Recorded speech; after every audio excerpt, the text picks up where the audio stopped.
এক বক্তা ছোট ছোট দাড়িওয়ালা বক্তা, ওনার কাছে ওই ছোট দাড়ি দেখা চরমুনাইয়ার তবলিগের লম্বা দাড়িওয়ালা সাথীরা চিরকুট একখান লিখে পাঠাইছে, হুজুর দাড়ি সংক্রান্ত কিছু বলেন। ছোট দাড়ি না বড় দাড়ি একই নেই, দাড়ি সংক্রান্ত কিছু। এখন তো উনি তো টের পাইছে, বুঝে ফেলাইছে কি কইতে চাচ্ছে। নিজের দাড়ি যেহেতু ছোট, কাজেই ছোট দাড়ির পক্ষে তো কথা নিয়ে আসতে হবে যে বাবক সাজাইতে চাইয়া, কোরআন হাদিসের দলিল থাকুক আর না থাকুক। তো উনি বলতেছেন দাড়ি ভালো জিনিস, রাখা ভালো, তবে অনেক লম্বা না রাখা ভালো। উনি বলতেছেন এ পর্যন্ত একবার জিজ্ঞেস করছে কি বলেন, তার তেমন কেউ ঠিক বেঠিক কইনি।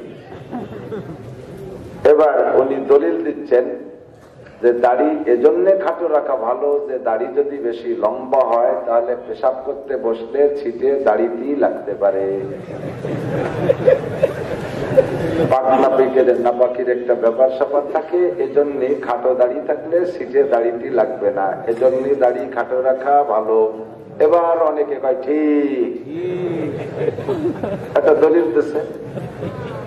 এই মাহফিল শেষ করে নাইমে ঘরে খাইতে গেছে, এরপরে স্টেজ দিয়েছে আমারে। চিন্তা করলাম যে খাইয়ে দিয়ে তো চলে যাবে, তবে ওনার দাড়ির মশলা তো ওনারই শুনতে হবে। 1 নম্বর বুখারী শরীফের হাদিস শুনাই দিলাম, ক্বালা রাসূলুল্লাহ সাল্লাল্লাহু আলাইহি ওয়াসাল্লাম কাসসু শাওয়ারিব ওয়া ওয়াফুল দুহা, দাড়িরে মোছরে ছোট করো, দাড়িকে ছেড়ে দাও। ওয়াফা মানে ছেড়ে দেওয়া, তার মানে কখনো তারা ধরে কাটো না। তাহলে ছেড়ে দিলে তো কাটা লাগলো না, না কাটলে লম্বা হবে, ঠিক না? 2 নম্বরে উনি যে যুক্তি দিয়েছে, যুক্তির মোকাবেলায় যুক্তি দিতে হবে। আমি বললাম যে পেশাব করতে বসলে দাড়ি ঝুলে নিচেই যাবে, লম্বা দাড়ি সিটে দাড়িতে লাগার ভয়, এটা ভয় হতেই পারে। তবে পেশাব করতে বসলে পরনের কাপড় পেশাবের বেশি নিকটে না দাড়ি বেশি নিকটে? পরনের কাপড় বেশি নিকটে না? তো পেশাব লাগার ভয়তে যদি দাড়ি খাটো করতে হয় তাহলে তো ওনার প্রত্যেকবার পেশাব করতে হয় লুঙ্গি খুলিয়ে।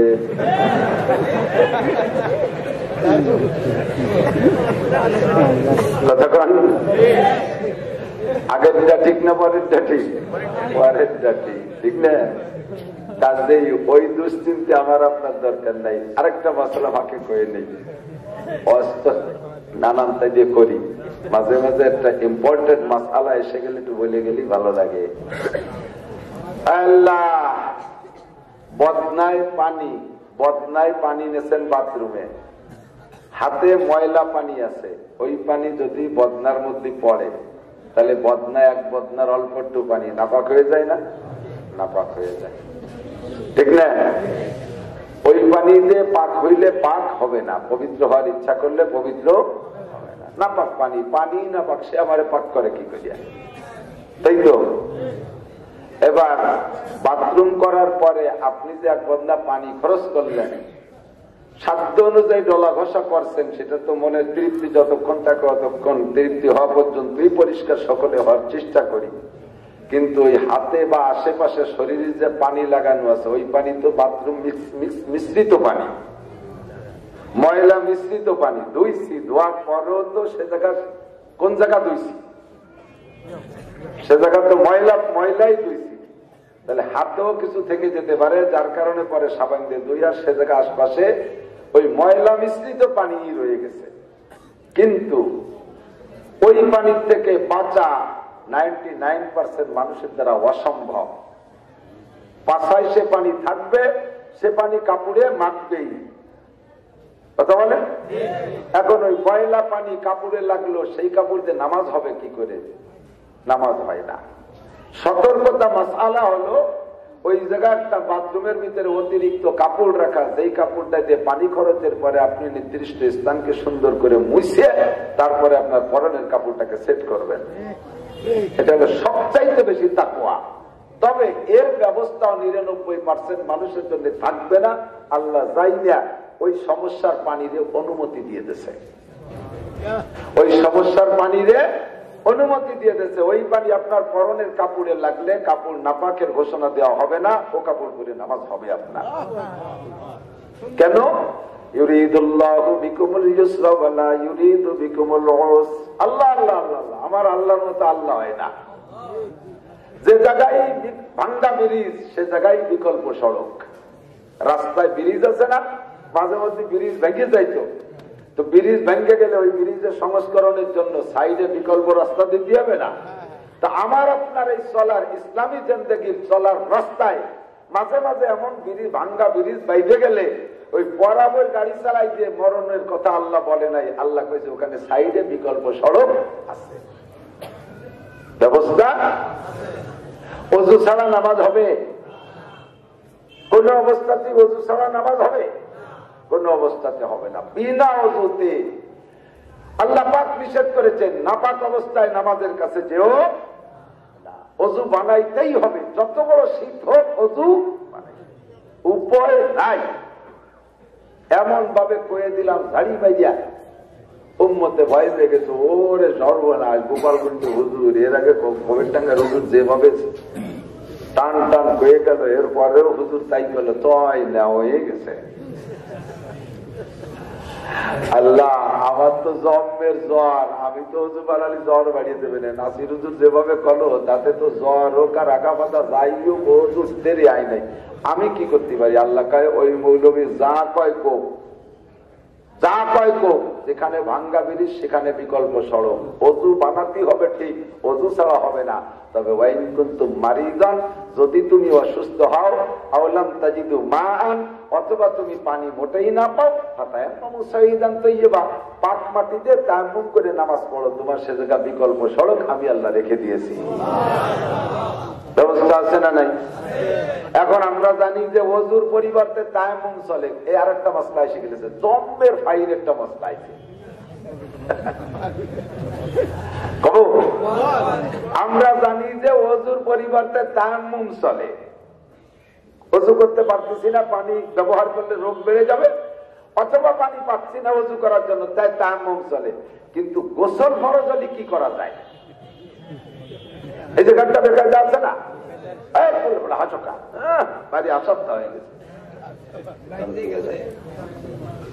হাজার হাজার লক্ষ মানুষ না জানার কারণে গোসলের পরিবর্তে যে তায়াম্মুমের কাজ চলে, তায়াম্মুম দিয়ে গোসলের স্থান পূর্ণ করা যায়, এই মাসালাটা না জানা থাকার কারণে বিশেষ করে শীতকালে অসুস্থ রোগী কারণবশত তার গোসল ফরজ হয়ে গেছে, ওই গোসল করতে পারে না বিদায় নামাজই ছেড়ে দিয়েছে, ফজরের নামাজও পড়ে না।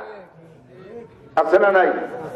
ভালো করে মনে রাখবেন, ওযুর স্থানে যেমন তায়াম্মুম করে নামাজ পড়া যায়, সেম কোয়ালিটি যদি আপনি গোসলের পানি না পান, অথবা গোসল করলে যদি আপনার জীবন মরণ একটা সন্দেহ থাকে, রোগ এমন পরিমাণ বাড়ার ভয় থাকে যে আপনার জীবন নিয়ে টানাটানি, শ্বাসকষ্টের রোগী, অ্যাজমার রোগী, হাঁপানির রোগী, চলমান এই বদনামের রোগী, এমন কোন রোগী যদি হয় যে গোসল করলে তার সত্যিই মারাত্মক রূপ ধারণ করবে, ওই লোকটার যদি কারণবশত গোসল ফরজ হয়ে যায়, নির্দিষ্ট স্থানের ময়লাকে অল্প পানিতে ধুয়ে পরিষ্কার কইরা সেও তায়াম্মুম করে নামাজ পড়তে পারবে। বরং পারবে না, বরঞ্চ নামাজ পড়িতেই হইবে। এখন ওযুর তায়াম্মুম আর গোসলের তায়াম্মুমের পার্থক্য কি? ওই ওযুতে যতটুক তায়াম্মুম, গোসলে ততটুক তায়াম্মুম, তায়াম্মুমের মধ্যে বেশ কম নাই। ওযুর তায়াম্মুম হলো পাক মাটিতে হাত মারিয়া মনে মনে নিয়ত রাখবেন, আল্লাহ আমি এই পবিত্র অর্জন করে নামাজ পড়িব, ইবাদত করিব, এই যে হলো নিয়ত। এর জন্য আরবিতে কোনো নিয়ত নাই, মনের সংকল্পই নিয়ত। পাক মাটিতে হাত লাগাইয়া ওই হাতটাকে সর্বপ্রথম আপনি মুখটাকে সুন্দর করে মাসে করবেন। ওযুতে যতটুকু মুখে ধৌত করেন অতটুকু জায়গা সুন্দর করে মাসে করবেন। এরপরে আবার পাক মাটিতে হাত মারিয়া এক সর্বপ্রথম ডান হাত এমন করে নিয়া একবার এই হাতটারে মসে করলেন, আবার হাতে এমন করে নিয়া এই হাতে মসে করবেন। তবে হাতের অবস্থাটা এমন হবে, আবার হাত কি দেখা যায়? এই মোবাইল যাচ্ছে এয়ারপোর্টে বহুত শ্রোতা আমার আছে, তারা ওই জায়গায় বসে বসে এয়ারপোর্টের ব্যস্ততার কারণে এদিক ওদিক ওয়াজ শুনতে যেতে পারে না, বসে আমাকে ওয়াজ শোনে। যা মাসালা বলি আল্লাহর রহমতে এই শুনে শুনে আমল করে। হাতের সেটিং এমন হবে, প্রথমে হাতটা মিল করে রাখবেন, এরপরে হাতটা এমন করে বৃদ্ধাঙ্গুল আর শাহাদত আঙ্গুলকে দূরে সরাই রেখে পরপর 3টে আঙ্গুলকে এক জায়গায় রাইখা হাতের মাথা থেকে 3 আঙ্গুল দিয়ে হাতের নিষ্পাশকে পর্যন্ত আইলা কবজির এখানে একটা ডলা দিয়ে এবার ওই 2 আঙ্গুলের ধুলো তো নিচে চলে গেছে, এই 2 আঙ্গুল খালি ছিল, ওই 2 আঙ্গুল দিয়ে উপরটা, তবে এই হাতে কোষ করে রাখবেন যেন এর ধুলোটা মুইছা না যায়। আবার এই হাত মাসে করার সময় হাতরে এমন এই হাতে এবার টান টান করে নিষ্পাশ যেমন করে এই পর্যন্ত এনে মুছে এখানে একটা ডলা দিয়ে 2 আঙ্গুল দিয়ে হাতটারে মুছে দিলেন। এবার আপনার ওযুর স্থান পূর্ণ হয়ে গেল। এমত অবস্থায় যাই আপনি নিয়মতান্ত্রিক নামাজ পড়বেন, মনের মধ্যে কোনো দুর্বলতা নাই, এই নামাজকে আর জীবনে কোনোদিন দোহরানো লাগবে না। আল্লাহ পাক ইউরিদুল্লাহু বিকুমুল ইউসরা ওয়া লা ইউরিদু বিকুমুল উসর, আল্লাহ সহজ পদ্ধতি আমাদের জন্য ব্যবস্থা রেখেছেন, বলেন আলহামদুলিল্লাহ। সরাসরি দেখি নাই, তবে বর্ণনায় শুনেছি ওযু এবং গোসল 2টার তায়াম্মুমই চলে। হুজুর তায়াম্মুম দেখায় দেওয়ার পরে হযরত আলী কাররামাল্লাহু ওয়াজহু একদিন সকালবেলা নবী পাকের সামনে উপস্থিত, সারা গায়ে ধুলো বালি, বালি মাখানো। হুজুর বলতেছে, আলী সারা গায়ে বালি কেন? আলীর গায়ে বালি। আলী রাদিয়াল্লাহু আনহু বলতে, হুজুর আমি তায়াম্মুম করে আইছি। তবে তায়াম্মুম করবে সারা গায়ে বালি? হুজুর ওযুর তায়াম্মুম আপনার থেকে শিখেছি, গোসলের তায়াম্মুম শিখতে মনে নাই, তাই নিজের আন্দাজে বালি স্তূপ করে ওর মধ্যে ঢুকতে বাইতে ঢুকে যাচ্ছে, বের হয়ে গেছে। হুজুর বললেন, আলী ওযুর তায়াম্মুম আর গোসলের একই তায়াম্মুম, শুধু নাপাক কাপড়টা ফেলাই দিয়া নির্দিষ্ট স্থানের উদ্দেশ্যে উল্লেখিত নাপাককে অল্প পানিতে ধুয়ে পরিষ্কার করে এমন করে তায়াম্মুম করে তুমি গোসলের স্থানও তুমি তায়াম্মুম করে নামাজ পড়তে পারো। তবে কোন অবস্থাতে নামাজের বিকল্প সড়ক নাই, ঠিক না? এই সুযোগে আর একটা মাসালা করে যায়, মহিলারা তো শুনতেছে, মহিলাদের সমস্যা আসরের নামাজের পরে অথবা মাগরিবের পরে অথবা ইশার নামাজের রক্ত থাকতে থাকতে মহিলাদের নির্দিষ্ট যে মাসিকের নাপাক বন্ধ হয়ে গেছে, রক্ত বন্ধ হয়ে গেছে, গোসল ফরজ হয়ে গেছে।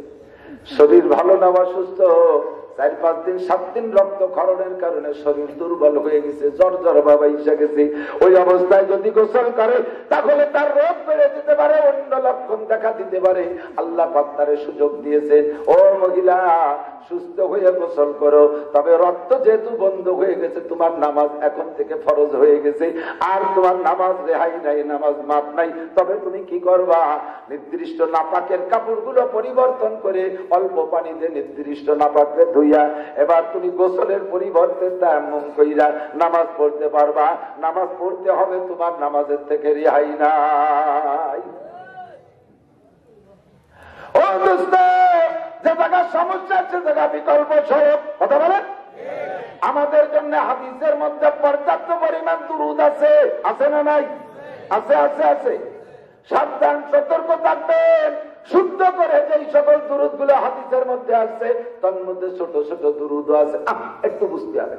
আপনাদের এই জায়গায় সংকুলন হচ্ছে না, মনে রাখবেন, সামনে যদি 1 ইঞ্চি জায়গা থাকে, আগায় বইসে যদি আর এক বাইরে জায়গা দেন, আল্লাহর কসম 10 বছরে ইতিকাফ করার সওয়াব পাবেন। রমজানের 10টা দিন ইতিকাফ করতে লোক পাওয়া যায় না রে বাবা, একেবারে গড়িয়ে গরু যে কটা সেই কটা নিয়ে গরু মসজিদে শোয়াই দিয়ে আসি।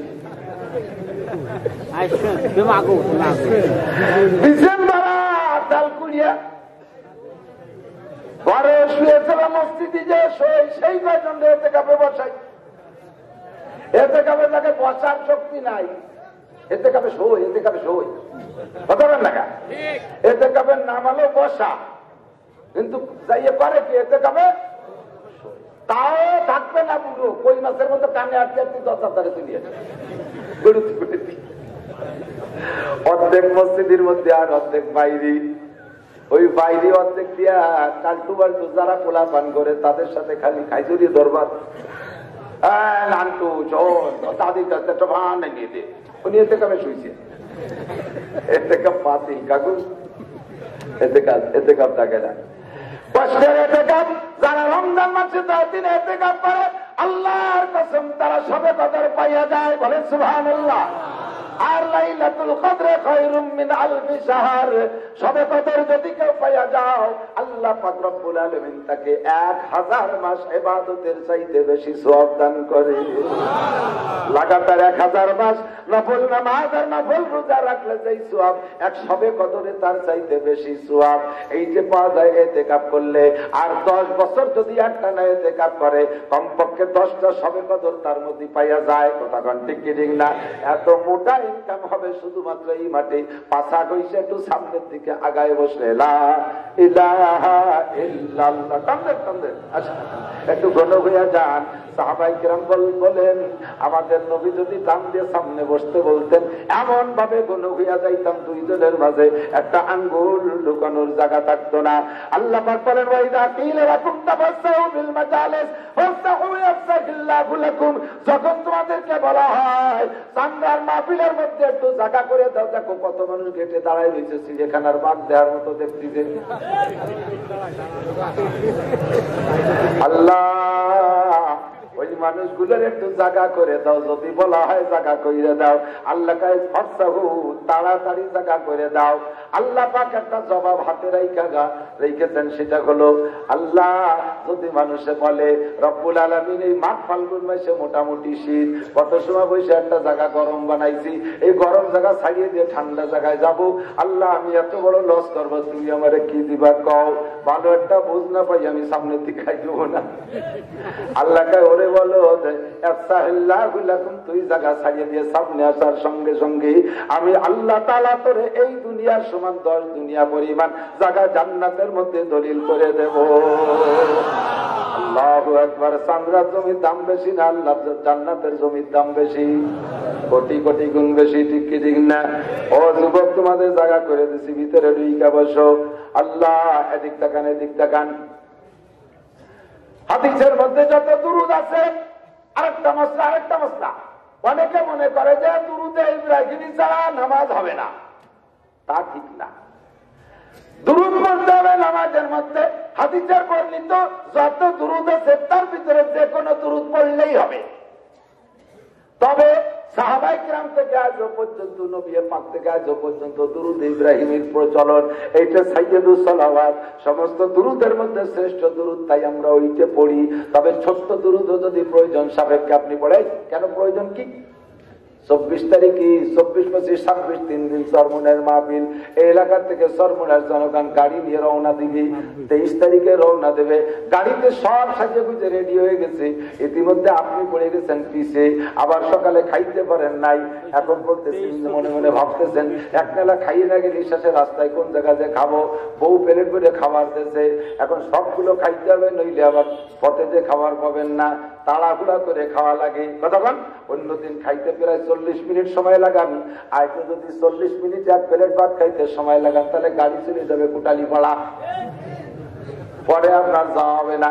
এই সময় কি অন্য দিনের মতো নিরিবিলি খাওয়া যাবে নাকি? ওই সময় জমা দাম দাদানু ছাড়া কিনা লাগবে, পরে গরুর মতো শুয়ে শুয়ে জাগর কাটবো। 2 রাকাত নামাজের নিয়ত করছেন, এই সালাতুস সফর, সফরে যাওয়ার আগে 2 রাকাত নামাজ পড়া আল্লাহর কাছে নিরাপদ সফরের জন্য দোয়া করে যাওয়া সুন্নাত। সেই 2 রাকাত নামাজে দাঁড়াইছেন, সব সাথীরা আগে আগে পড়ে টড়ে গাড়িতে বসে রয়েছে।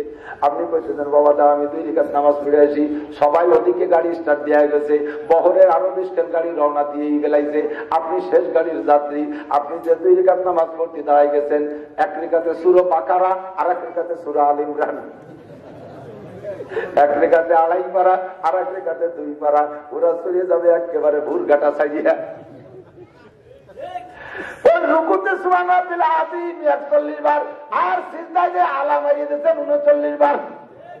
আপনি এত পারছেন টান টান করে তাহিয়াতু, এরপরে যে আপনি যদি ব্যাস লেগে গেছে আলহামদুলিল্লাহি রাব্বিল আলামিন আর রহমানির রহিম মালিক ইয়াউমিদ্দিন ইয়্যাকা না'বুদু ওয়া ইয়্যাকা নাস্তাঈন। বাইরে গেলি বলে আপনাদের মধ্যে তো বাইরে নাই, আবার আলহামদুলিল্লাহি রাব্বিল আলামিন আর রহমানির রহিম মালিক ইয়াউমিদ্দিন, বলে লাইনই উঠতেছে। এই হচ্ছে আপনারা দাঁড়াবে। ওই সময় সুরো বলবেন সবচেয়ে ছোট সুরো ওয়ালা ইয়াসিন না তাই না বলবেন, তারপর কুলু বলবেন, তার চেয়ে ছোট ব্যবস্থা আল্লাহ রেখেছে একেবারে 30 পারার ভিতরে সবচাইতে লাস্টের সূরাটার নাম কি?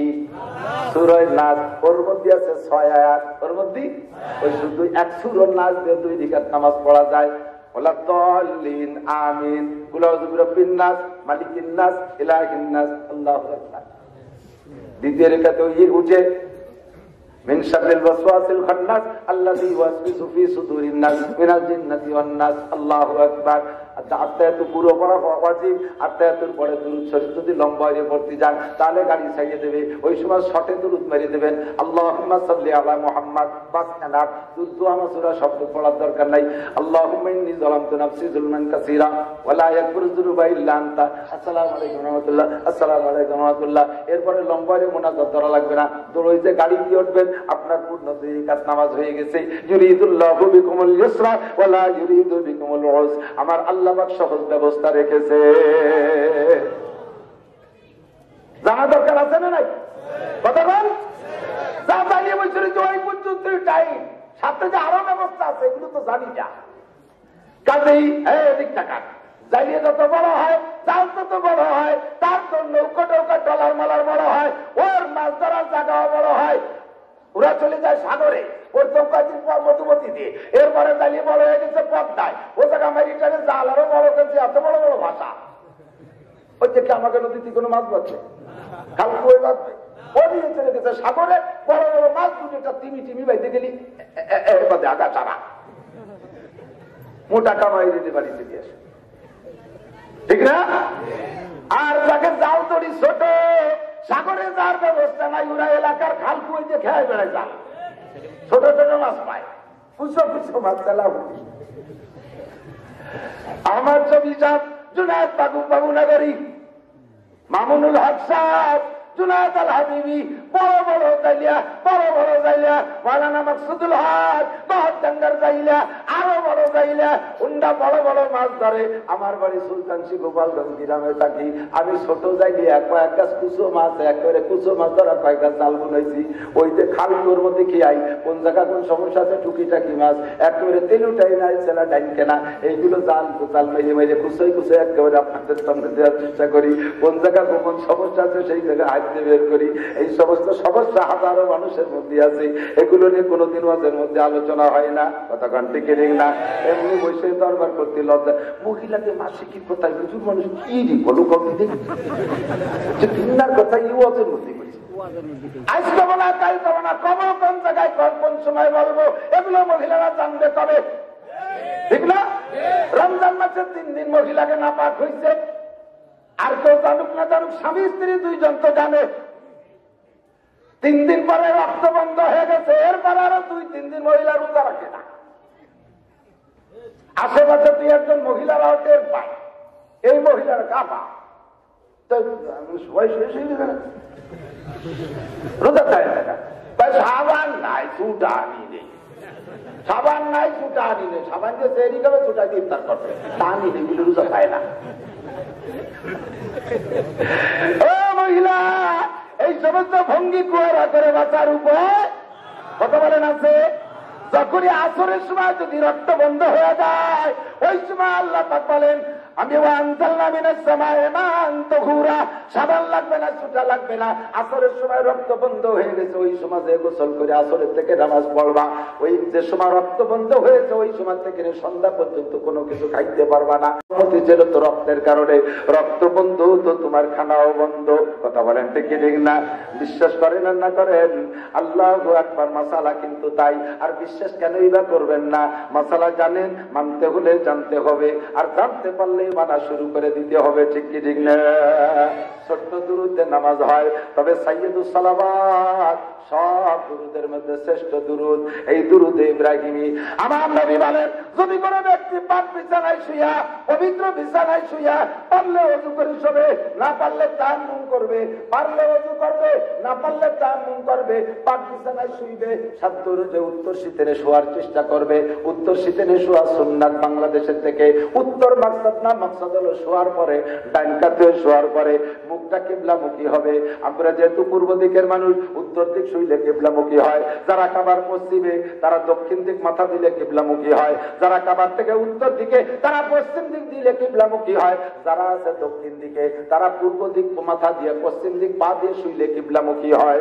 আর কথায় হলো কিবলামুখী শুইবা, আর শোয়ার ফিগারটা হবে মুহাম্মাদি ফিগার। কি ফিগার? মুহাম্মদ ফিগার। আমার দিক তাকান, লক্ষ্য করেন আমার বডির দিক, দেখা যাচ্ছে? এই যে আমি যে কাইফিয়াতে আছি, যে অবস্থায় আছি, এই অবস্থায় যদি ডান কাতে শুয়ে পড়ি, আমরা বাংলাদেশ থেকে আমাদের কিবলামুখী হইতে মাথা থাকে দক্ষিণ উত্তর দিক, তাই তো? উত্তর দিক মাথা দিয়ে যদি কাইফে শুই, আমার এই বডিটা আরবি লেখা হিসেবে মুহাম্মদ শব্দ লেখা আছে। আমার বডির মধ্যে মুহাম্মদ শব্দ লেখা আছে। মাথায় মিম, কেনুর থেকে এইটুক হা, পাশার একটা মিম, হাঁটুর থেকে নিচের টুক ডাল। কতক্ষণ এমন করে যদি ডান দিকে শুয়ে পড়ি, তাহলে আমার আপনার বডির মধ্যে হবে মুহাম্মদ। মুহাম্মাদি সুরতে শুইবা, শোয়ার সময় তুমি অন্তর থেকে 3 বার ইস্তেগফার বলবা।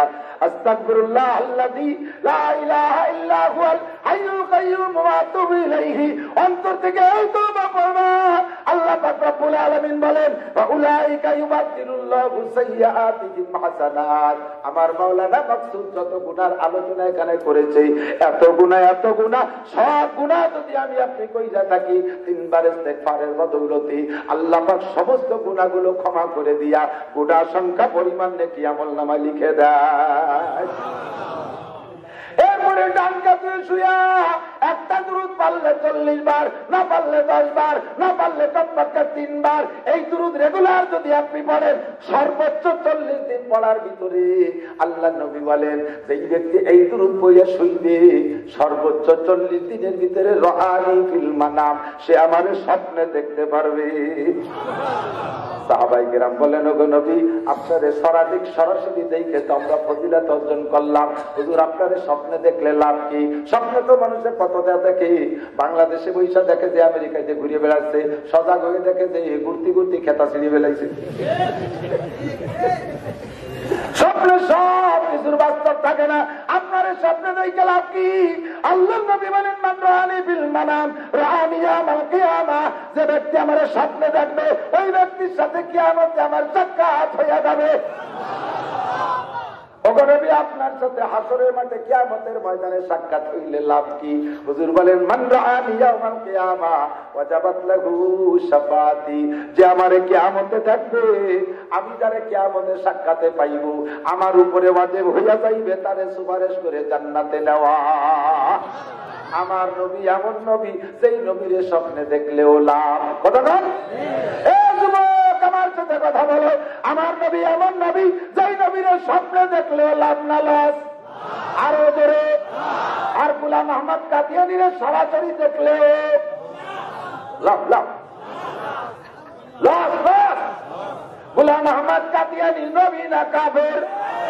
হলো না? আরো জোরে।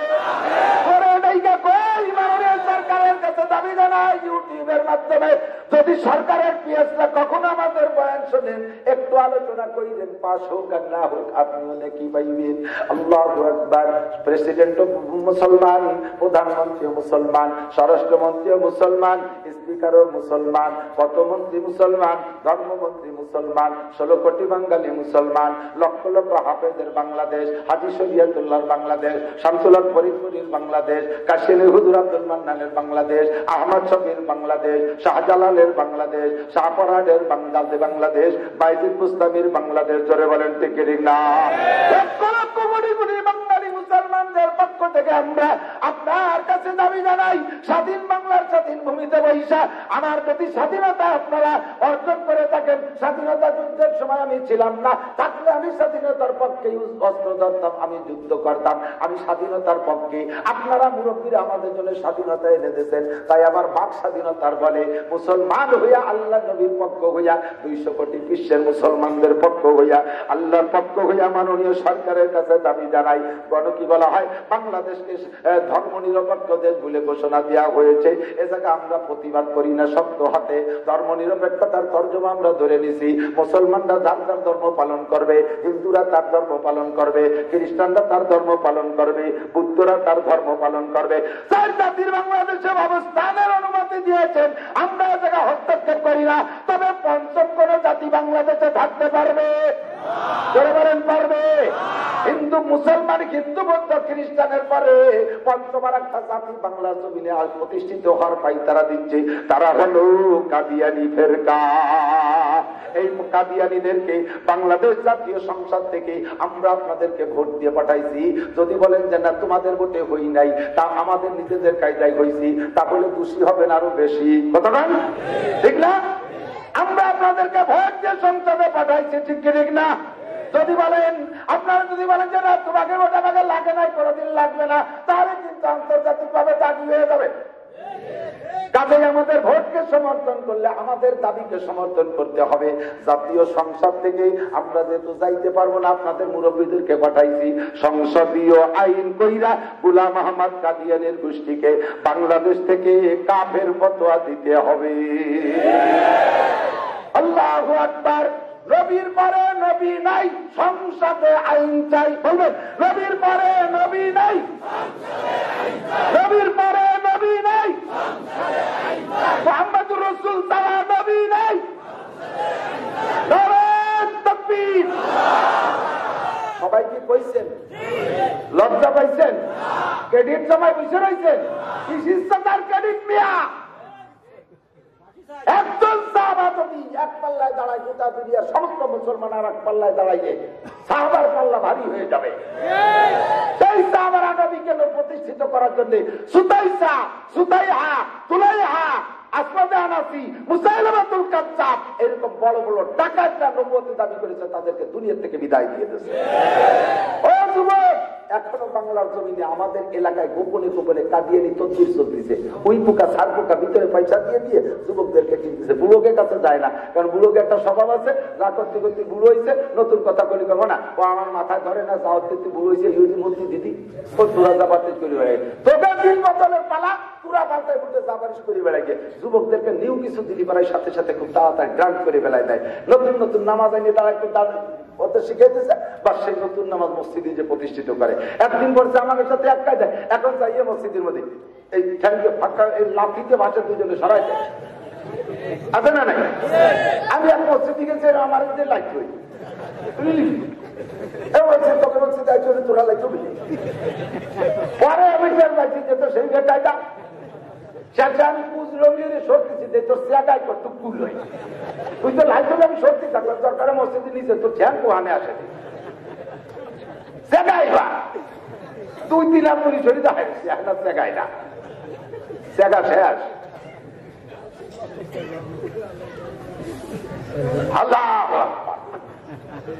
ছোটবেলা কবিতা পড়তাম, মুরব্বীরা জানে, দেশে দেশে পড়ে সারা বুক টান করে দাঁড়া থেকে তোরা যাবি বল, পোকা কুকু আগে চল, সাপতারা পতাকায় আই সবে ছুটি আয়, মনে আছে নি?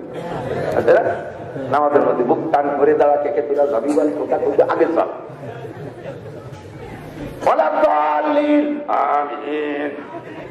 শুনে ধরে আমি নামাজ পড়ি।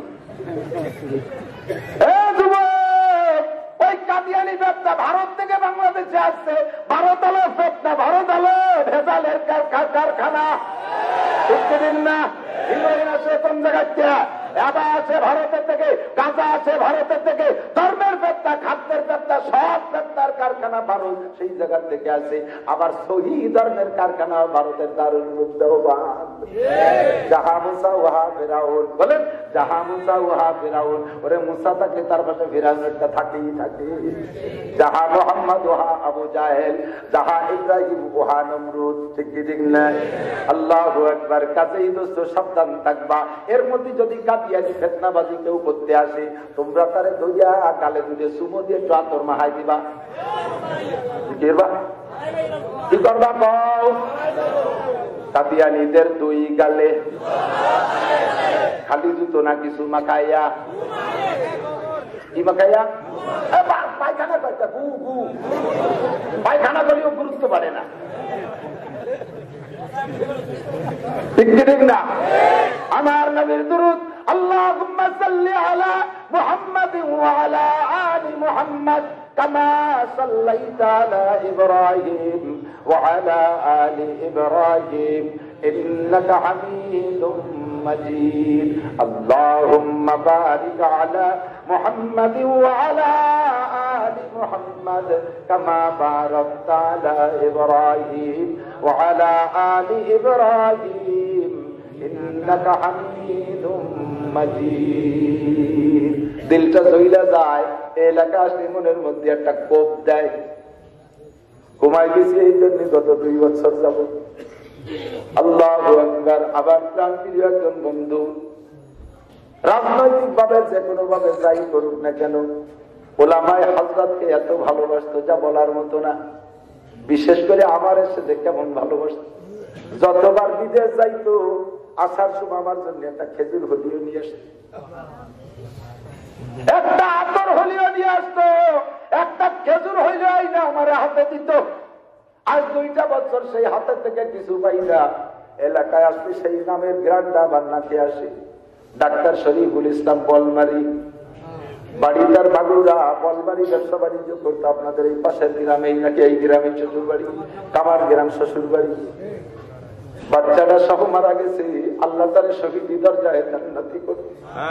একসাথে উমরায় গেছি, কিভাবে যে আমারে খেদমত করছে আমি বলতে পারবো না। আল্লাহু আকবার। যেদিন থেকে আমারে ভালোবাসছে সেই দিন থেকে গলায় গলায় চলছি, সর্বক্ষণ যোগাযোগ রাখছি। আমার মাদ্রাসার জন্য যা বলছি শরীর তাই পাঠাই দিছি, লাখ লাখ টাকা দিচ্ছে আমার মাদ্রাসা আমার মসজিদে। আল্লাহ তুমি শরীফুল্লাহ জান্নাতুল ফেরদাউসের আলা মাকাম দান করো। অনেক অনেক মসজিদ দান করেছে। মাহফিলে আসতে দেখতাম ওই বসে গেলেই ফোন করে দোকানের সামনে বসে থাকতো, চাঁদের মধ্যে একটা চেহারা ডাইকে নিয়ে নিজের চেয়ারের পাশে আমারে বসাইতো, যে কোনো নাস্তা আপ্যায়ন করতো। তার বাচ্চাটাও চলে গেছে, তার ওয়াইফ আছে অসুস্থ। আমি তার পক্ষ থেকে সকলের কাছে দোয়া চাই, শরীফ ভাইয়ের স্ত্রীকে আল্লাহ সুস্থ করে দিকে টুকার আমিন, তারে আল্লাহ সুস্থ করে দেন বলেন আমিন। আল্লাহ তারে হায়াতে দেবে বাড়ায় দাও বলেন আমিন। ভালো চিকিৎসার ব্যবস্থা করে দাও বলেন আমিন। আল্লাহ পাক রব্বুল আলামিন আমাকে আপনাকে, এই যুবক আমার দিক তাকাও, কোন ওয়াজি আমার নতুন বানা রাখার কায়দা নাই। এই ইউটিউবওয়ালারা টিভি আমার 5 ভরি ওকে ওটা খেতা দিয়ে বাড়তেছি দিয়া বেলা কাছে বেশি একটা ওয়াজ চাইছে নতুন জায়গা যে কব গলি গয় ওয়াজ শুনছি। তবে এই বছর 400 ওয়াজ করছি আমি, 400 বিষয় নতুন কি ও কবল করতে দিই, নতুন কি রাখা। তবে দোস্ত প্রত্যেক দিন 2 দিয়ে 2.5 দিয়ে 3 দিয়ে 2.5 জায়গায় ঘন্টা। আমি জানি যে প্রশ্ন হবে,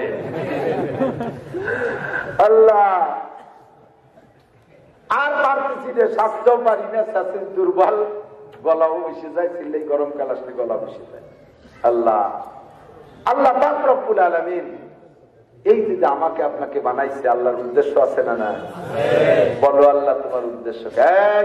মনে রাখবেন, আমি বহু আগেও বলেছি, আরো ফাঁকে ফাঁকে বলি, আমার আপনার বাড়ির কাছে পুকুরে নির্দিষ্ট পুকুর, নির্দিষ্ট এরিয়া সীমাবদ্ধতার ভিতরে পুকুর আবদ্ধ, ওর মধ্যে বছর ভরিয়ে জাল খেয়ালি অর্থক পানিতে নতুন নতুন মাছ বাঁধে, জালের সাথে বাঁধে কি বাঁধে না, পাওয়া যায় না। লাস্টে 30 মাসে যে হাঁটু পানি শেষে ফেলাই দেওয়ার পরও দেখা যায় যে এক ঝুড়ি পাওয়া গেছে, ছোট দিয়ে বড় দিয়ে যায় না। আল্লাহর কোরআন সারা পৃথিবীর সবচাইতে বড় গভীর সাগর, যত গভীর তার চাইতে 1000 কোটি গুণ বেশি গভীর কোরআন শরীফ। 104 খানা আসমানি কিতাব এবং দুনিয়া শুরু থেকে কিয়ামত পর্যন্ত যা আসছে আর আসবে সব কোরআনের পুকুরের মধ্যে জিয়ানো আছে। যে চাইলে যেমন তার জালে সেই রকম মাছ নদী থেকে উঠে নিয়ে আসতে পারবে। একই আয়াতের বর্ণনা আমি আগেও বলেছি, এখনো বলি, এই আয়াতকে আরো 10 বছর যদি আল্লাহ বাঁচায় রাখে, সে সময় অস করবো, তফসির করবো, নতুন নতুন মাছ ওই আয়াতের মধ্যে পাওয়া যাবে ইনশাআল্লাহ। আমি আর মৌলানা মকসুদ আর লিয়াকত সাহেব আর মিজান ফরিদি আমরা এই পাশে তো মাত্র কয়েকজন আছি। অরিজিনাল পাকা পাকা বক্তা চলে গেছে। আলী হাসান সাহেব নাই, সেনাটির হুজুর নাই, সুটফার হুজুর নাই, রুহুল আমিন সাহেব নাই, ওমর আহমদ সাহেব নাই, আরো বক্তারা ছিলেন, সাইনুদ্দিন সাহেব হুজুর, ফরিদপুর হুজুর, ইন্দ্রা নাই, হেলালুদ্দিন সাহেব দুর্বল হয়ে গেছে, তারপরে ইয়া মাহমুদ সাহেব হুজুর বুড়ো হয়ে যাচ্ছেন, আসতে পারতেছেন না। এখন আমরাই কয়েকজন বলতেছি, হঠাৎ করে শুনবে একদিন আমার মৃত্যু খবর, কেঁদে কেঁদে আসবে সবাই দিতে শুধু খবর। এখন কত মানুষ খাবার দাবার ফল ফ্রুট মিষ্টি আসটা নিয়ে টাকা পয়সা নিয়ে দাওয়াত দিতে যায়, সেদিন আর কেউ আমার টাকা পয়সা মিষ্টি নিয়ে দাওয়াত দিতে যাবে না। হয়তো খবর পাইলে 3 মুঠ মাটি দেওয়ার জন্য আমার বাড়ি যাবে। কথা বলেন ঠিক ঠিক না? চলে যাবো আমরা। পরবর্তী জেনারেশন উলামা ইকরাম যারা আসতেছো, সব বক্তার কথাগুলো ইয়াদ রাখবা। এত কথা তোমরা কিতাব পড়ে খুঁজে পাবা না। আর এইরকম যুক্তি, এইরকম বাস্তব প্রমাণ, এগুলো যার যার জেহেনে আল্লাহ যেরকম দেয় সে সেরকম বলে। এগুলো কিতাবে খুঁজে পাওয়া যায় না, এগুলো বক্তাদের কাছ থেকে সংগ্রহ করে রাখতে হয়। রেখে দাও, কাজে লাগবে। যদিও সাপের মাথা, একদিন তুমি দুয়ে খাতি পারবা, আমরা যে সময় থাকবো না। সব কথা আলেম তালবেয়ালিরা খেয়াল করতে হবে। আল্লাহ পাক রব্বুল আলামিন কোটি কোটি টাকার সম্পত্তি দিয়ে আমারে বানাইছে, আর অসংখ্য নিয়ামত দিয়ে আমারে পালতেছে। কথা বল। আমার যা যা দরকার দুনিয়া আছে না নাই? মোবাইলের দরকার আছে, কম্পিউটার দরকার আছে, মাইকের দরকার আছে, কারেন্টের দরকার আছে, ধানের দরকার আছে, চাউলির দরকার আছে, ডাউলির দরকার আছে, তেলের দরকার আছে, হুটি মাছ, টাই মাছ, শৈল মাছ, কই মাছ, যত মাছের দরকার আছে, গোল যত প্রকারের দরকার আছে। দেশি মুরগি কমিয়ে গেছে, আল্লাহ কিভাবে পোল্ট্রি মুরগির প্রোডাকশন বাড়াই দিয়েছে, ঠিক না? আগে অত বড় বড় মোটা মোটা গরু দেখি নেই, তার একটা গরুতে 20 মণ 25 মণ গোস্ত হয়। আর এখন আল্লাহ বাসানি গাবতলি রাখে গরু একটা ওজন 2 টন 50 মণ। প্রয়োজন যেমন আল্লাহ তাআলা প্রোডাকশনে সেরকম আল্লাহ তাই এত কিছু যে তোরে বানাইলাম আর এত কিছু যে তোরে পানি। আমার উদ্দেশ্য আছে না? জি আল্লাহ বলো উদ্দেশ্য আছে। রাত বেড়ে যাচ্ছে, তুমি টপটপ করে উদ্দেশ্যগুলি পেয়ে ফেলাও। আল্লাহ পাক বলতেছেন আমার উদ্দেশ্য আর কিছু না। মা উরিদু মিনহুম মির রিজক ওয়া মা উরিদু আন ইউতঈমুন। তোরা কিছু করে সেখান থেকে দুনিয়ার কোনো অর্থের লোভ করি, আমি তোদের পিছনে এত বিনিয়োগ করে দুনিয়ার কোনো অর্থের লোভ করি না। আমি খাইতেও চাই না, টাকা পয়সাও চাই না, একটা জিনিস চাই মাত্র। ধরে বলেন পাইটা একটা, আল্লাহ ওমা খালাকতুল জিন্না ওয়াল ইনসা ইল্লা লিয়াবুদুন। জিন আর ইনসান দুইটা জাতি বানাইছি একমাত্র আমার ইবাদতের জন্য। এই কথা কতবার শুনছি, পাইয়ে গেছি, শুনতে শুনতে বাচ্চা আর একটা কন আসো শোনালো কি সামনে গায়ে দোয়াতে গেলি ধরে বাম ধরে টানলি পারা দুধ বাইরে না, বাম ছিড়িয়ে যাবে। আগের থেকে আমি ফানায় মতি আয় কথা বল না। আল্লাহ দুধ রয়েছে সামনে, শুরু থেকে পানানোতে শরীর থাকতে হবে। রাজি আছেন না ইনশাআল্লাহ? আল্লাহ আল্লাহকে আমি তোদের বানাইছি একমাত্র আমার ইবাদতের জন্য। জি আল্লাহ মেনে নিলাম, তুমি তোমার ইবাদত করতে হবে। তবে ইবাদত করতে তো কষ্ট আছে, কথা বল না কেন? ইবাদত করতে কষ্ট। এই শেষ রাত্রি যদি কেউ গোসল ফরজ হয়, আর যার গোসল ফরজ হয়েছে সে যদি নির্দিষ্ট সময় গোসল ফরজ গোসল আদায় করে, অর্থাৎ এই শীতের রাত্রে ফজরের নামাজের আগে তো গোসল করতেই হবে, কথা বল না কেন? নাকি বেলা 9টার সময় দুইজন নদীতে কসলা দিয়ে দেয়, লজ্জায় মরি কনসিডার করি। গোসল ফরজ হয়েছে এক সময়, বেলা 9টার সময় দাতাল দাতাল নিচু দিয়ে সাবান সোজা নিয়ে যাই পুকুরের কাঠে নদীতে কসাল কাটে। আরে সত্য আমি কব না, কবে কিনা আছে না নাই? সব গোসল এক সময় একভাবে যাইতে হয় না। গোসলটা গোসল, লজ্জার গোসল লজ্জার টাইমে ছেড়ে ফেলতে হয়। ভালো করে মনে রাখবেন, যদি ফরজ গোসল টাইম মতো না করিয়া ওই নাপাক অবস্থায় দুনিয়াতে ঘোরাফেরা করেন, যতক্ষণ জমিনের উপর দিয়ে হাঁটবেন অতক্ষণ পর্যন্ত আল্লাহর অভিশাপের ভিতরে আপনি থাকেন। মহিলারা নাপাক অবস্থায় মাথায় উঠবেন না, কোন হাড়ি পাত্রে কোন খাদ্য পাত্রে হাত দেবেন না, তার ভিতরে ব্যবহার আছে। এই কোনদিন টাইম মতো গোসল করে না, সকালবেলা যাইয়ে মাথায় উঠবে, চাউল নামাবে, ধান নামাবে, এটা উঠবে ওটা উঠবে, আস্তে আস্তে সংসারে বাটি শুরু হয়ে গেছে, বাটি শুরু হয়ে গেছে। হুজুর বুঝতে পারলাম না, ব্যবসায় উন্নতি হয় না কে? এত আনলাম গুলা বলে তোলাম দান, হিন্দুরও নাই বান্ধব দান গেল কোন জায়গায়, দান গেল কোন জায়গায়? ফরজ গোসলের কাছে চলে গেছে।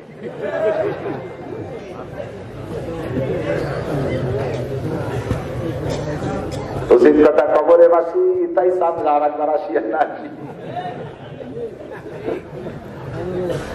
নাপাক অবস্থায় চাউলের হাড়িতে হাত দেবেন না, নাপাক অবস্থায় কলসে হাত দেবেন না, নাপাক অবস্থায় ভাতের হাঁড়িতে হাত দেবেন না, নাপাক অবস্থায় টাকার বক্সে হাত দেবেন না। ও ব্যবসায়ীরা, এমন অ্যাক্সিডেন্টলি নাপাক যদি শরীর হয়ে যায়, ওই অবস্থায় দোকান খুলে ব্যবসা বাণিজ্য করো না, তাড়াতাড়ি গোসল করে এসে পবিত্র।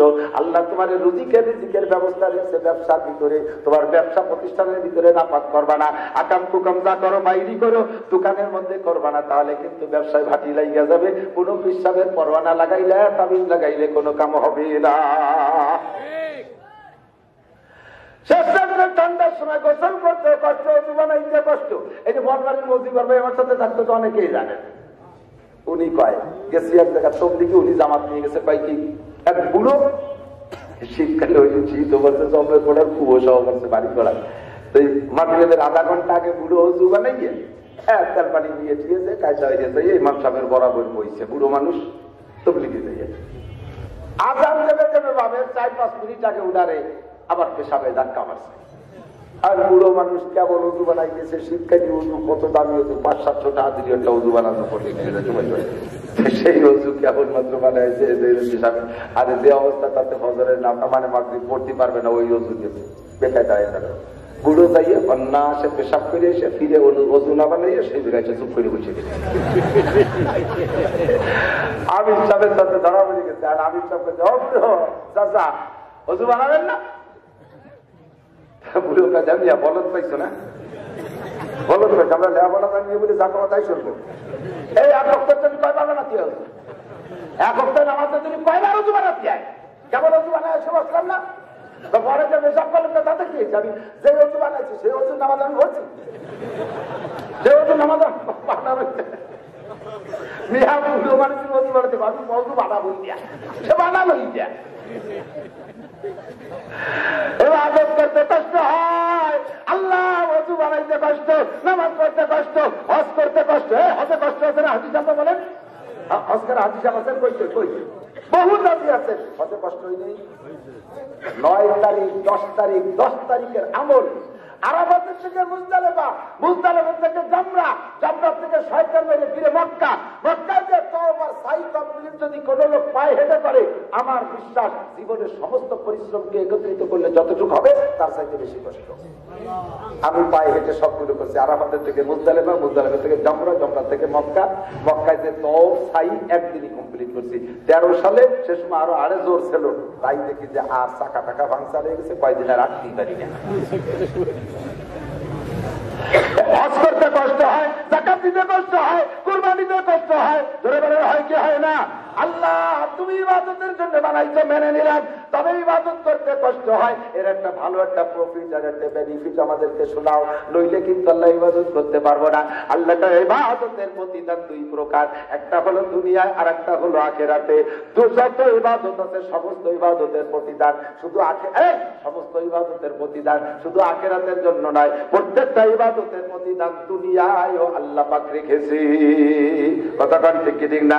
আল্লাহ নবী বলেন মান হাফাযা আলাস সালাওয়াত আকরামাহুল্লাহু বিখামসি কিসাল, যেই ব্যক্তি 5 ওয়াক্ত নামাজ পড়ে আল্লাহ তাআলা তারে 5টা পুরস্কার দেয়। এই 5টার ভিতরে একটা দুনিয়ায়, 4টি রাখছে আখিরাতে। কেন আখিরাতে 4টি রাখলো, দুনিয়ায় 4টি দিল না কেন? আল্লাহ কে আমাল হায়াতুদ দুনিয়া ইল্লা কালিল, দুনিয়ারও অল্প একটু সময়, এই জন্য ওর জন্য রাখছি একটা, আর আখিরাত লম্বা সময় তার জন্য রাখছি 4টা।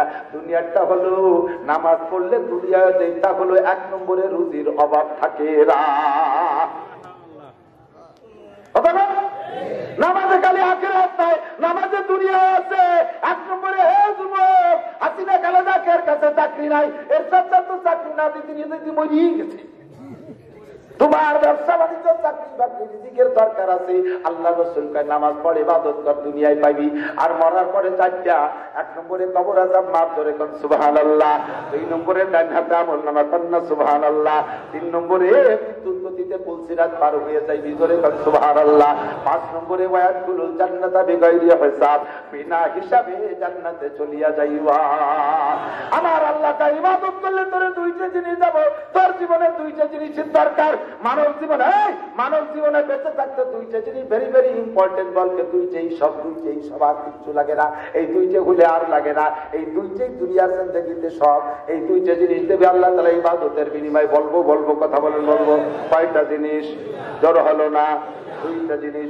একটা হলো আমার জন্ম থেকে মরণ পর্যন্ত যেখানে যা দরকার, যত আসবাবের দরকার, ভাতের দরকার, ফলের দরকার, পিঠার দরকার, মাছের দরকার, গোশের দরকার, কাপড়ের দরকার, গাড়ির দরকার, বাড়ির দরকার, নারীর দরকার, বোর দরকার, দালান ফুটা, যা কিছু দরকার, অল এভরিথিং যা যেমন দরকার, এর নাম হলো রুজি। আল্লাহ তাই 1 নম্বরে তারা রুজি দেবে ইবাদতের বিনিময়ে, 2 নম্বরে সব কিছুর উপস্থিতিতে। এবার তোমার জানমালের নিরাপত্তা।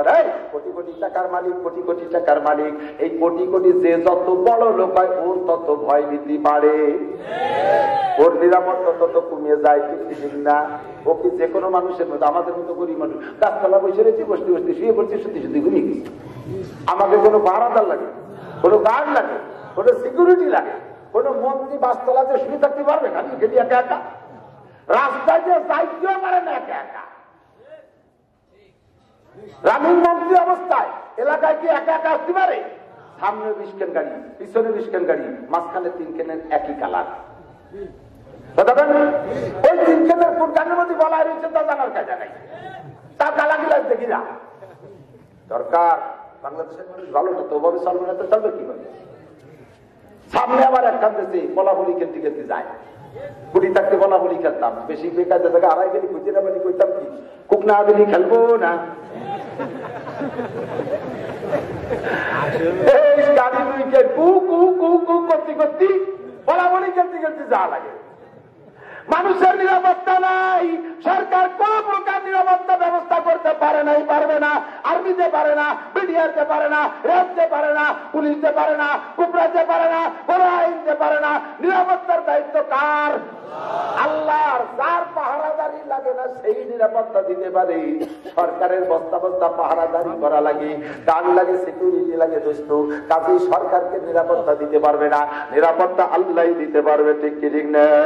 আল্লাহ তাই ফালিয়াবুদু রাব্বা হাযাল বাইত আল্লাযী আতামাহুম মিন জু'ইন ওয়া আমানাহুম মিন খাউফ। ইবাদত করলে দুটো জিনিস দেব আমি ওয়াদা করেছি। 1 নম্বরে তোর জীবনে যাহা কিছু দরকার সব দেব। 2 নম্বরে চলে যাও নিরাপত্তার সাথে বসবাস ব্যবস্থা করে দেব। আল্লাহ সুন্দর প্রতিদান। ঠিক আছে, আমরা রেডি ইবাদত করব। তবে আল্লাহ ইবাদত করব কতদিনে? ইবাদত তো একটা বিরতি টাইম থাকা দরকার আছে। 30 বছর সরকারি চাকরি করার পরে লাস্টে সরকার বিরতি দিয়ে দেয় যে যাও রিটায়ার্ড পারসন তুমি 40-50 লাখ টাকা দিয়ে বাড়ি পাঠায় দেয়, ঘটি কম্বল দিয়ে টাকা বুড়ো কালে তোমার থেকে কিছু নেবো না, তোমার মাল মেটেরিয়াল যা ছিল সব আমরা খাই ফেলেছি, এখন যাও বাড়িতে বসে ধুয়ে মুছে খাওয়া। একটা বিরতি আছে না?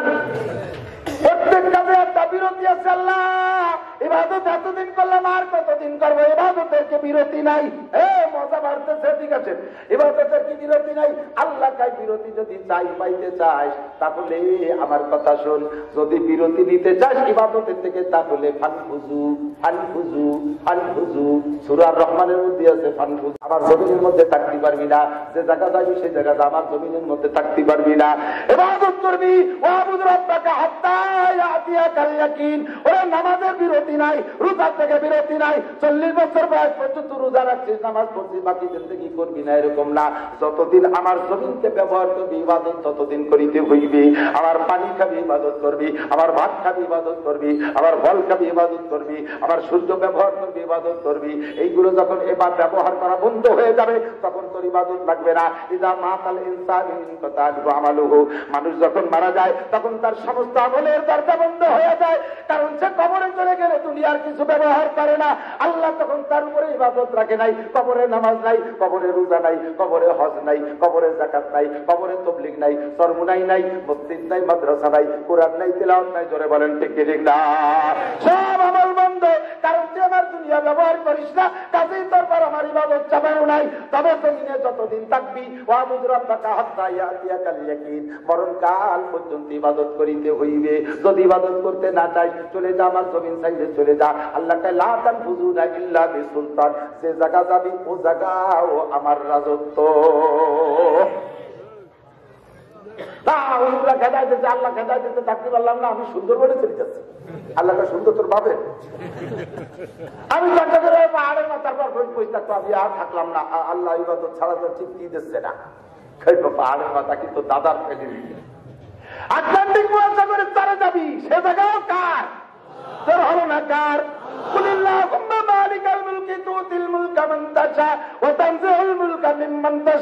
এই জগতের মালিক কে? আল্লাহ পাক। ইবাদত করিতে হইবে মরণকাল পর্যন্ত কোনো বিরতি নাই। ও খোদা রব্বুল আলামিন, ঠিক আছে ইবাদত করবো, ইবাদত কি? তাড়াতাড়ি কও, রাত হয়ে গেছি। আল্লাহটা ইবাদত মাত্র দুই কথা, আমার দিক চলে আসেন। ইবাদত মাত্র কয় কথা? দুইটা কথার নামে ইবাদত। মুখস্থ করেন কয় কথা? জোরে বলেন, আরো জোরে। দুই কথা মুখে মস্ক করাই, এর জন্য যাতে কিয়ামতে অস্বীকার করতে না পারেন। দুইটা কথার নাম ইবাদত। মা আতাকুমুর রাসূলু ফাখুযুহু ওয়া মা নাহাকুম আনহু ফান্তাহু। আল্লাহ বলেন, আমার রাসূল যেটা যেভাবে ধরতে বলে সেইটা সেইভাবে ধরো, যেটা যেভাবে ছাড়তে বলে সেইটা সেইভাবে ছাড়ো। নামাজ যেভাবে পড়তে বলছে, রোজা যেভাবে রাখতে বলছে, পোশাক যেভাবে পড়তে বলছে, টুপি যেভাবে পড়তে বলছে, চুল যেভাবে রাখতে বলছে, দাড়ি যেভাবে রাখতে বলছে, পর্দা যেভাবে করতে বলছে, ব্যবসা যেভাবে করতে বলছে, রাজনীতি যেভাবে করতে বলছে, অল এভরিথিং আমার রাসূল যেটা যেভাবে করতে বলে ওইটা ওইভাবে করো, আর ছাড়ার গুলো সেইভাবে ছাইড়া দাও। এই দুই কথার নামে ইবাদত। সহজ হয়ে গেছে না? সংক্ষেপ। এখন এই ইবাদত, একই ইবাদত করে সকলে একরকম আবেদ হয় না। কেউ সদস্য হয়ে যায়, কেউ আবেদি হয়ে যায়, কেউ সরমুনার বিশ্বাস হয়, কেউ আহমদ শফি হয়, আর কেউ আমার মতো আইসো বৈসে বলিয়ে দেয়। ইবাদত কিন্তু একই। এখন আল্লাহ রাসূল সাল্লাল্লাহু আলাইহি ওয়াসাল্লাম সাহাবায়ে কিরামদেরকে ডেকে দেয়, সবচেয়ে বড় আবেদ হবা পাঁচটা গুণ বিশিষ্ট একটা কথা আমি বলবো। কে আছো? মাইয়া কুতুমিন্নি কামসাকে সালিম। পাঁচটা গুণ, পাঁচটা কথা কিয়ামত থেকে নিবা। আবু হুরায়রা কাজে আমি নেব হুজুর। ফাকাল আবু হুরায়রা আবু হুরায়রা বলে হুজুর আমি নেব। ফাকাজা বিয়া দিয়ে আবু হুরায়রা বলে আমার হাত ধরে হুজুর এমন করে আঙ্গুল ফাঁকা করে আমার এই হাতের মধ্যে ফাতটা বুন্না বিহা, আমার এই হাতের মধ্যে পাঁচটা কথা ঘুরিয়ে দিলেন। আজকের ওয়াজের সারকুলাসা এই পাঁচটা কথা মনে থাকবে, নিয়ে যাবেন ইনশাআল্লাহ। কয়টা? এই পাঁচটা কথা আমার হাতের মধ্যে হুজুর গুনে দিয়ে 1 নম্বর বললেন, তোমরা যদি সবচেয়ে বড় আবেদ হইতে চাও, কথার সিরিয়াল মনে আছে? আল্লাহ বলছেন তোমারে কি আমি খালি খালি বানাইছি? বললাম যে না আল্লাহ। কি জন্য বানাইছো? ইবাদতের জন্য। জানতে চাইলাম ইবাদত করলে কি দিবা? তাও আল্লাহ বললেন এই দেব। জানতে চাইলাম ইবাদত করবো কতদিন? কইলে মরা পর্যন্ত। জানতে চাইলাম ইবাদত কি কি জিনিস? তাও আল্লাহ বললেন। এবার আল্লাহ বললেন এই সব কথা মেনে ইবাদত করিয়া সবচেয়ে বড় আবেদ যদি হতে চাও, আসো আমার দিকে আসো। নবী পাক পরামর্শ দিচ্ছেন, ইত্তাকিল মাহারিমা তাকুন আবাদান নাস। এ মুসলমান, ইত্তাকিল মাহারিম। আল্লাহ নবী বলেন নাই সবচেয়ে বড় আবেদ হওয়ার জন্য বেশি নামাজ পড়ো, বেশি তিলাওয়াত করো, বেশি হজ করো, বেশি উমরা করো। এ কথা নবী বলেন নাই বেশি চিল্লাই যাও, বেশি বারবার চরমুনায় যাও, সবচেয়ে বড় আবেদ হবা। এ কথা নবী বলেন নাই। নবী বলেছেন ইত্তাকিল মাহারিম তাকুন আবাদান নাস। সবচেয়ে বড় আবেদ হইতে চাইলে যত প্রকার হারাম আছে এইগুলো ছাইড়া দাও। বুঝতে পারলাম না রে শোনা? গড়াগুলো গড়া সব এই এক যুবকরে কইছি, শোনা চল আসিয়া তুমি আমার জয় দশে গলা ধরে সুমর সুমর দিয়ে একটু হুজুর আমি একটা কঠিন ফ্যান ফ্যান ফ্যান পাই না ফ্যান, আমি তো আইতো ফ্যানটা ভাতও দি কবে বলছো সে ফ্যান নাইলে ইংরেজি ফ্যান। আপনার ওয়াজ প্রত্যেকদিন শুনি, রাত্রে ওয়াজ একটা না শুনে ঘুমাই না। আমি কইতে চলো নামাজ পড়ি আসি। হুজুর আমার আব্বা আপনার ভক্ত। সব ঠিক আছে, চল নামাজ পড়িয়েছি। হুজুর আমার দাদাও আপনার ভক্ত ছিল। আর চল নামাজ পড়িয়েছে। হুজুর আমার পুরো ফ্যামিলি আপনার ভক্ত। মানে নামাজ পড়তে যাবে না, খালি এই দিক ছবি। নামাজ তোর বড়া লাগবে আজকে। হুজুর শুক্রবার আসতে বলবো প্যান গেল বুতির ভক্ত। তার মানে 7 দিন পড়ছি এই প্যান দাওয়া দাওয়া পেশাব করিয়া তুই দিয়া কিছু কিছু পরে ডেলি 5 সপ্তাহ পেশাব করলে যদি 7 দিন পর্যন্ত এক জায়গায় পেশাব করে সুসমরা কিন্তু হয় না। আমি মসজিদে গেলে অন্য মসজিদে মুসল্লিকে নামাজের বসিয়ে বলে হুজুর আপনি এসে বলি আসেন। আমি তাহলে ওই জায়গায় একটু পানি ছিটাই দিছি, নামাজ যায় যায়। তা যদি হয়তো আমি এক বদনাই নামাই দিলাম, চলে গেছে মসজিদে। চেহারা দেখলে বুঝতেছি ও কোন পার্টির লোক। ভালো সবকিছুতে ভালো, আবার চেহারার মধ্যে বোঝা যাচ্ছে যে উনি মাল খাইয়ে তা লড়াই ফেলে। আমি বললাম যে তুই কিছু খাস? হুজুর আমি চেয়ে পান দিয়ে আপনি টের পান দিয়ে টের পাইয়ে গেলেন, ছেড়ে দাও সোনা, ছেড়ে দাও। জি এবার রোজা ছেড়ে দাও, আজকে থাকবে না, রোজা আমার সাথে থাকবে।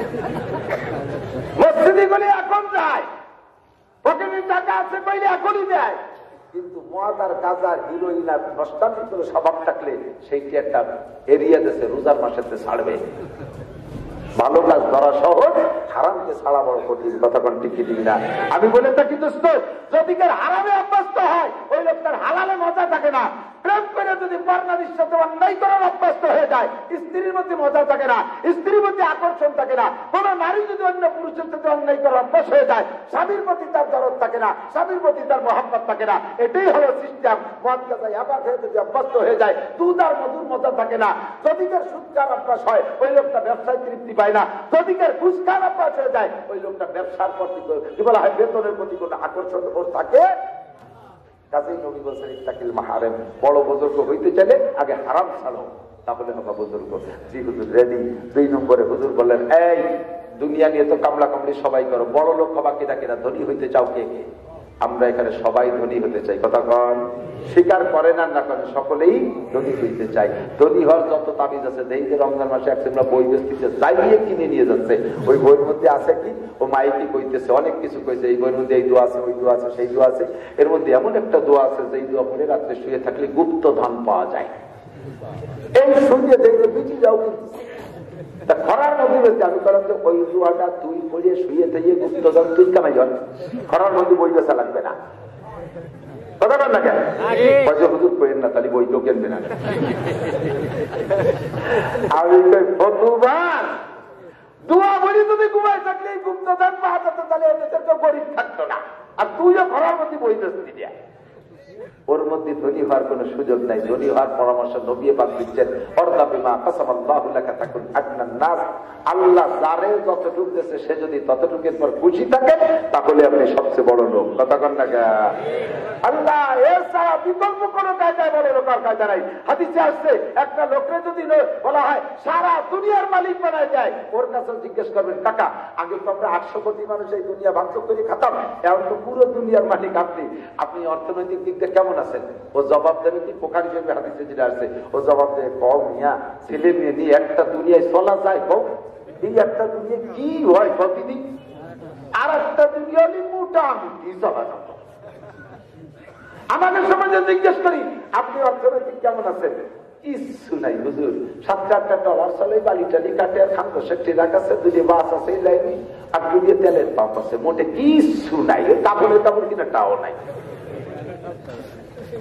আছে না নাই? জীবনও বড় লোক হতে পারবে না। কথা বল। আর ফেসবুকে দেখলাম একটা ফকির শোয়া, তার মাথার কাছে একটা থাল পাতা, আর একটা খোলা ফকির বগলে গ্লাস বাজা হাইটে হাইটে ভিক্ষা করে আইয়া ওই খোলা শোয়া ফকির থালের মধ্যে 5টা টাকা সাইডে দিচ্ছে। অনেকেই দেখছেন, আমার মনে হয় কেউ কেউ দেখে দেখতে পারেন। হাতা ফকির যাইয়া 5 টাকা তার ব্যাগের থেকে বের হইয়া শোয়া ফকিরে দিয়ে দিছে। সাংবাদিকরা কয়, তুইও ফকির সেও ফকির, তুই তারে ভিক্ষা দিস কারণ কি? ওই হাতা ফকির কয়, ভাই আমার ভাই শুয়ে শুয়ে ভিক্ষা করে, অনেকেই তার কাছে আসে না, আসলেও সবাই দেয় না, ও তো ভারত করে ঘুরতে পারে না। আমি 10 দোকান বুঝে বেশ পয়সা কামাই করছি, আমার ভাই আমার সে কম পাইছে, তাই আমার এখান থেকে তারে 5টা টাকা দিয়ে যাই। ও দোস্তরে, ওই সকল বড় লোকের চাইতে এই ফকিরটা বেশি বড় লোক। তারাও সেকেন্দার সে ও আমার দে ফকির আওলা, जिसकी ফকিরি মে মুয়ে আসাদুল্লাহ হে। ওই সকল রাজা বাদশাদের বাচ্চাদের চাইতে এই ফকির আল্লাহর কাছে দামি, যেই ফকিরের চুলার মধ্যে আল্লাহর গন্ধ আসে। ঠিক কিনা? সবাই কম কইতে পারবো না, রাত বেড়ে গেছে, এখন যত ভালো কথা কই আমারও ভালো লাগতেছে, আপনাকে ভালো লাগবে না। মাথায় মাথায় কয়টা কথা কই হাইতে চলে যাবো, তাহলে সর্ব অবস্থায় আমি ভালো আছি। কথা বলেন, কেমন আছেন? আপনাদের কাছে জানতে চাই, কেমন আছেন? ভালো আছেন তো? আলহামদুলিল্লাহ। সবসময় কখনো পকড়ে কতলা পেশে কাজ পায় দাম আসুন, নিজের অভাব মানুষের কাছে প্রকাশ করবেন না। যদি অর্থের অভাব থাকে শেষ রাতে উঠে অর্থওয়ালার কাছে একটু মামলা দেন, তার কাছে একটু জানা, আল্লাহ চলতে পারছে কিনা একটা ব্যবস্থা করো, আল্লাহ ব্যবস্থা করবে, মানুষের কাছে জানাইলে হয় না। এই যে অনেক সময় আমরা ওয়াজে গেলে শিখাই দেয়, হুজুর এই এই কমেন, এই এই কমেন, দেখবেন যে বক্তার জবাই দিয়ে সেদিন সেই কথা আসতেছেই না, আসতেছেই না। আর আনতেই পারি যে সেই লাইনের কথা, কোনো দিক দিয়ে ফিরিয়ে থাকা আসে না। আর যদি কিছু না বলেন ওই এলাকায় যাহা প্রয়োজন আল্লাহর রহমতে বক্তার মধ্যে সেই কথাগুলো বেড়ে চলে আসে। এই জন্য বক্তাকে কথা শিখিয়ে দেবেন না। আল্লাহ পাক রব্বুল আলামিন আমাদের সকলকে ধনী বানাই দিক, বলেন আমিন। এবার হুজুর বলেন তোমরা মুমিন হতে চাও? জি হুজুর মুমিন হইতে চাই। সিস্টেম কি? হুজুর বলেন ওয়া আহসিন ইলা জারিকা তাকুম মুমিনা, প্রতিবেশীর সাথে সৎ ব্যবহার করো, প্রতিবেশীর সাথে সৎ ব্যবহার করো।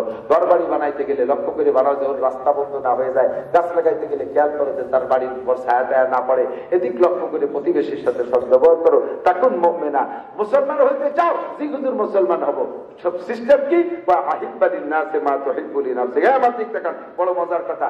তাইলে যদি মুসলমান হইতে চাও তাহলে নিজের জন্য যা পছন্দ করো অন্যের জন্য তাই পছন্দ করো। আমাদের সমাজে দেখা যায় এই যে এই শীতের সময় কম্বল দিচ্ছে, আপনাকে দিক দেয় নাকি? কম্বল দেয়, বড় লোকরা কম্বল দেয়। এই যে কম্বল গুলো দিচ্ছে ওগুলো তো 5-7 হাজার টাকা দামের কম্বল। কত?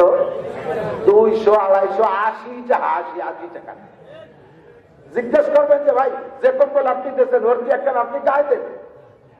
যিনি এই কম্বল বিতরণ করলেন তার বাড়ি গিয়ে দেখেন ওই কম্বল তার কোনো জায়গা নাই। কথাগান ওই কম্বল গায়ে না দিয়ে যারে দিয়েছে সে কয়েকদিন পাপোশ বানায়, এরপরে ছাগলের জ্যাকেট বানাই দিচ্ছে। শেষ হয়ে যাইয়া শেষ পর কি বানাইছে জানেন? উড়ুম বাজা পাইচু। জানেন জানেন মুড়ি ভাজতে হয়েছে যে সামনের দিনের ড্যান্স করে না বিটিরা, ওর গলা করতে হয় না জন্য পাইচু করে। তুমি যে কম্বল দিচ্ছ তা গায়ে না দিয়া ছাগলের দেখে পাপস আর উড়ুম বাজা পাইচু বানায়। তুমি যদি তার একখান গায়ে না দাও তাহলে তুমিও দিও না। 200-500 না দিয়ে 10 খান 20 খান দাও, মানুষ অনেকদিন পর্যন্ত ব্যবহার করতে পারবে। কথা কন ঠিক না? আল্লাহু আকবার। জ্যাকেট দিচ্ছে, আরে জ্যাকেট তারও সেই অবস্থা। রমজানের জাকাতে লুঙ্গি দেয়, আমি বলে থাকি না এক্সের লুঙ্গি 2-3 বার ধুইলে মাল কেটে যায়, হোক ওই যে ফ্যান ফ্যান করে দাঁড়াবেন, ঘরের মধ্যে থেকে তাকালি করা, ওর আড়ের মধ্যে গিয়েছে তাও দেয়া যায়, ওরে এক্সরে করা লাগে না। ওই লুঙ্গি না দিয়া তুমি পড়ো কি তুমি পড়ো না, আমি পড়ি হলো 2600 টাকা দেবে। তুমি 2600 না দাও, কমপক্ষে 500 টাকা দেবে লুঙ্গি দাও, পায় বেটারা পড়িয়ে খাতে পারবে। যা দেশে আর না যায় হাটে বাজারে ব্যবসা, না যায় তা পড়িয়ে নামাজ পড়া, কাছে কাছে ওর তুমি দিও না। মাদ্রাসায় দান দাও, পায় দেই তো কি দান দাও, আগালি দান, পাইক নিয়ে দান, ফিরিয়ে দান, সিটিয়ে দান। তুমি কি অপছন্দ করে হুজুররা ভাও নিবা তো অত বিজ্ঞানী এবার কারা সাইডে কি আল্লাহটা তুই সিটে দাম দিবি, আগামীবার তোরও দেখাইছে একদিকে মোর দাম দিয়ে মারাই করছে, যাইয়ে বুঝে দেয় যে মধ্যে 6 বহিয়া কি দেখি এলো, আল্লাহটা যা হলো তাই হলো। আছে না নাই কতক্ষণ? لن تنالوا البر حتى تنفقوا हर जदारी सर्व गुंदर रहे हो लन तनालुल बिर्र हत्ता तुनफिकू। নিজে তা পছন্দ না করেন অন্যের জন্য তা পছন্দ করবেন না। বিস্কুট খাতে এক কামড় খাইয়া আর নানটু তুই খা, পচা বিস্কুট খাতে যাচ্ছি না, তোমার গাল তো শোনাই যে বাংলা তুমি খাতে পারবো না, নানটু দিয়ে দাও। এই নানটুকে থাকলে তারা কেমাই দিয়ে বেরোনো। 5 নম্বর, যা কিছু বলা বলি করলাম, কঠিন কঠিন কথা বলি বিদায়টা আমি হাসি আনন্দের ভিতরে বলি, তবে শেষ ফিনিশিং 5 নম্বর কথা হলো ওয়ালা তুকসিরিজ যাহকা ফাইন্না কাসরাতা যাকা তুমিতুল কাল। বেশি কাঁদো কম হাসো, হাসবেন কম হাসাহাসি বাদ। শেষ রাত্রি যাইয়া 2-4 রাকাত নামাজ পড়ে মালিকের কাছে কাইদে কাইদে গোপনে যোগাযোগ করেন।